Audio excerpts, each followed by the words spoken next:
a full week late with Zenless Yes, Zone. sir. If you hit him early enough, you can whack him pretty quickly. It's like whack-a-mole. You talk about How you doing over yes. there, Benny? We were a full week I late think on I'm doing Zenless Zone. I think I've done a lot of damage. I've hit my combos. Oh no, I've just missed. Oh, it's I'm like I will wasting go with my, Monster Hunter Wilds, 10 out of 10. Okay, no. With the new Spider Monster No, says I feel extra. like I'm falling behind. What game is this? Says Man, Mario Trisha's got Brothers the Ant. best weapon with that spin to I win. don't remember what the game is called. I We know, wrote it's it so down weird. at one point. I'm sure they'll say it at the Tower. end. I haven't Towerborn. seen my stats on all the weapons yet. This but game is I played them all. featured prominently on Xbox's website, Hold so on. There's a couple more people either over it's here. good or Determined. somebody paid them a ton of money to put it Okay, there. wait. So right now, I'm actually quite low on It health. looks I've taken a lot decent. more damage. I don't know how they Well, that's decide okay. what games to feature. I've got you here. If you come up a bit, there's a healing shrine. Oh yes. And I that'll thought just this get game would everybody have to do with refreshed. Because towers. get ready.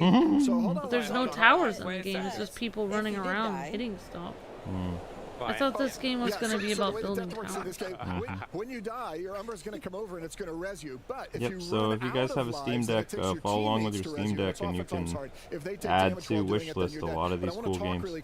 Are all of these people developers, or they... Maybe. I think they're all in the development team. We heard that there was a boss in the area, so I think we're on its trail, and we'll see what happens here as we enter the next cave. Yeah. Okay. Alright, here we go. Are you ready? Are you sure you're ready?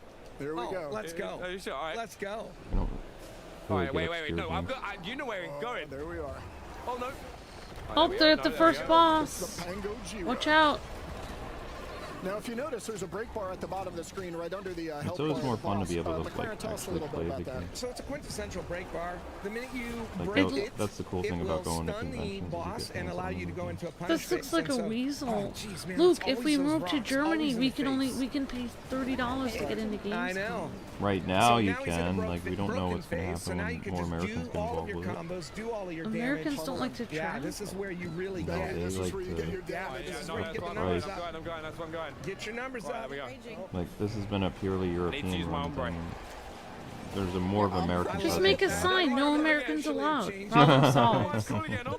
Everyone else is allowed. If you're coming from South America, Africa, if you're coming from Russia or China, you're allowed. If you're American, you have to stay at the door. You have to wait outside and watch it on the TV outside. I kind of like what they've done with Gamescom. Like, I like the atmosphere of it. Yeah, it's been pretty great. But we've got some, It's not some bad. people here that have played this game before. That might be making it look a little Like easy. other than them asking for people to plant trees and stuff like that, I haven't seen any cringy stuff whatsoever. Yeah, because it feels like it's just like Just focuses on games. it's just focusing on games and just showing off as many games as possible. Yep. This is Like the type this of feels fight, like as you what would PAX expect in used any to be game or like this, that something. if you beat a This boss, is kind you're of gonna what get wicked good gear. game convention You're gonna stuff get, was great back in the weapon day. drops, aspect It just drops, focused which on are games. gems or mods that you can slot into your equipment. But this is the type of fight that you want to go into and get because this is where you get the good stuff. Yep. Towerborn, I'm looking for it. Oh, I've just done. By the way, I've just done so much for us there. Did you really? You know what reminds me of? Trine a little bit. If Trine was a hack and slash game. He's carrying the team. Yeah, he really is. well, Trine was more 2D. I've This taken looks the like bots down to quarter life. What I found though is I 2.5 apparently D? only get 1 damage for every single one of these kills. So I've just put it Oh, out yeah. there that I'm being a team player. I see. Yeah. And it's Steam not has a because lot I'm of being stuff, but the 100% games are like filler damage. games. Interesting, Sharon. Right into Yeah, it, true. too. Get good. I think I know Hi, better Tom, than that. Kieran, First how's it step, who going? does that belong to? I don't know. I think Luke likes the game, Sharon. I'm working It on it. sounds I'm working like on it. Right, here we go. It's interesting. I think I've heard of Animal There Crossing we go. We Pocket got him. We got him. Campsite. I can't remember exactly. You think you've heard of? That's it. Oh, yeah. Let's Oh go. my gosh, Amber. All right. Now the moment of truth. I don't think we need to take a look Animal at Crossing? Animal I don't Crossing think we- you know what Pocket we're basing Camp. this off? Oh. Eliminations. Let There me we know, go. like in the chat, if we should base it off eliminations Okay. or not. F in chat for Benny. I don't want to look at my stats. There we go. Why is that one person wearing a mask? Oh, I'm sorry. What's Wait, going on? everyone's wearing a mask. Oh! You can't see anyone's That's okay, Benny. faces. You can play again later. Can we like? Everybody's wearing armor on their There's something face. wrong. I defeated way more than 9 enemies. Oh, it shows you how many enemies. Uh-oh, the person in the middle only slayed 5 enemies. They did not do very well. The person over there slayed 17. Whoopsies. And Blue Guy slayed 6. Good job, Blue Guy. There's a huge map that you move out onto and you explore tile by tile, just like This is the kind of shirt I want to get you, Luke. This is the kind of clothes I want to put you in. Look at this guy's shirt. It looks great. There's a ton to I explore like in this this pattern. RPG. I think And then it you go looks back to the good. tower and you get your missions, you go to the forge. What is this saying for Towerborn? Oh, yes, that's right. I totally blanked. Hold on a second. I was like, you're the one that told me. I was basking in my success, and I just wasn't listening to anything except that I beat Benny, a pro gamer. The same. These are all developers. I want Yeah, to they're explore all the world, developers. and I want to be strong enough to do it. Next time, I'm gonna get some practice in, and I will One beat thing you. I've noticed that these Oh, that guys- guy's a presenter. He was playing with them too.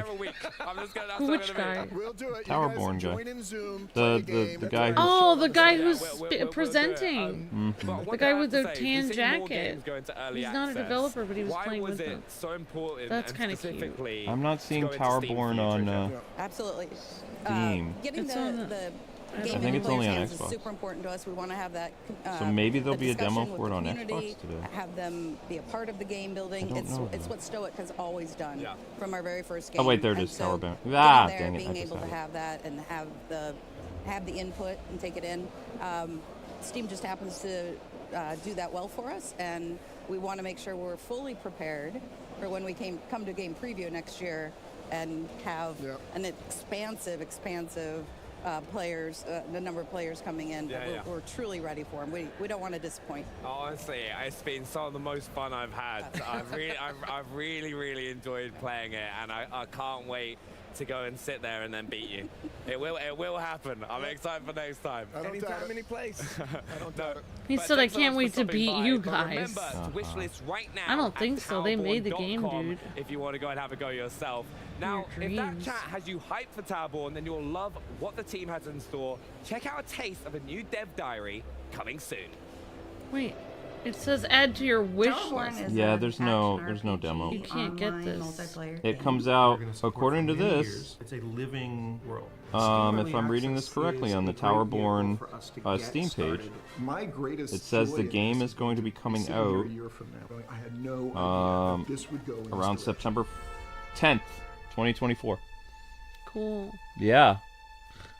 September 10th, 2024. It's going to be part of Xbox Game Pass. Awesome. It just said it. So there you go. And what a day tomorrow will bring. So you got to make sure And they're you join done. us when we They kick ended off it our half an hour final later than day that of coverage yesterday. with That's one fine. of the most anticipated titles of the year. It's Indiana Jones and the Great Circle. We'll also jump into the world of Metaphor ReFantasio, a fantasy RPG from the minds behind Persona 3, Persona 4. So that's what's going to be tomorrow, guys. Yep, tomorrow. Screenshot it and remember, Indiana Jones. Squirrel with a gun, Indiana Jones. Oh, we get to see more of Squirrel with a gun. Let's go. I'm surprised they don't have a demo for Towerborn. Alright, that actually looks cool. Alright, cool. Alright, guys, we completed Game Pass. I mean, darn it. We completed Gamescom 2024 Day 2. Yeah. Remember to come back to Kwingsletsplays channel to watch more fun coverage from us and our cat Zelda for Gamescom 2024 Day 3. For those asking about our cat, she has been watching this whole time, but she does watch from her cat carrier. Yeah, she needs a break now. And she really needs a snack, so she's got a small break. Zelda's taking a small break. We're gonna give her some crunchies. And also my husband Luke helped too. We are Amber and Amber. You forgot my name? I'm out of here. Goodbye. We're Amber and K-Wing. Whatever. And we are husband and wife couple that loves playing games together. We were husband and wife couple. And we enjoy covering Gamescom every year, except for last year Luke forgot that we covered it. I did. Well, we did cover the whole thing. So, yep. So this has been Amber and Luke from K-Wings Let's Plays.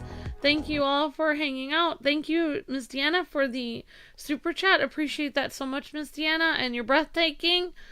And thank you also, Aaron Nair XL, for becoming a member again over on Twitch. Thank you so much, Aaron Nair XL. And the thing.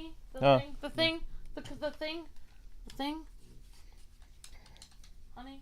Okay. I got it. All right. So, yep. So that has been Gamescom. Okay. Why is it all this stuff in the search engine? Like, how do these guys manage to do this? FGS? What is FGS? Oh, Future There Game we go. Show. Okay, now we're back on gaming stuff. So, yeah, thanks again, everyone, for watching. Appreciate that, everybody. And I will see you guys later today with other streams going on. And I don't know what those streams will be yet. Yeah. I really have no idea because what we have to do is we have to actually go and look and see if there are any other presentations going on at 1 o'clock. There may be a game presentation going on at 1 o'clock. We have to literally scour through the internet and see if there is anything. If there is, then we'll do that. And maybe Luke will be on the Tiana thing, but at some point during the day, either 1 o'clock or 4 p.m., we'll be welcoming Tiana to Dreamlight Valley. Okay. All right, guys. Thanks for watching, everybody. Thank you, Miss Deanna, for the super chat. You'll be redirected over to Zen the Zero for now. All right, guys. God bless. Happy gaming. See you later. See ya.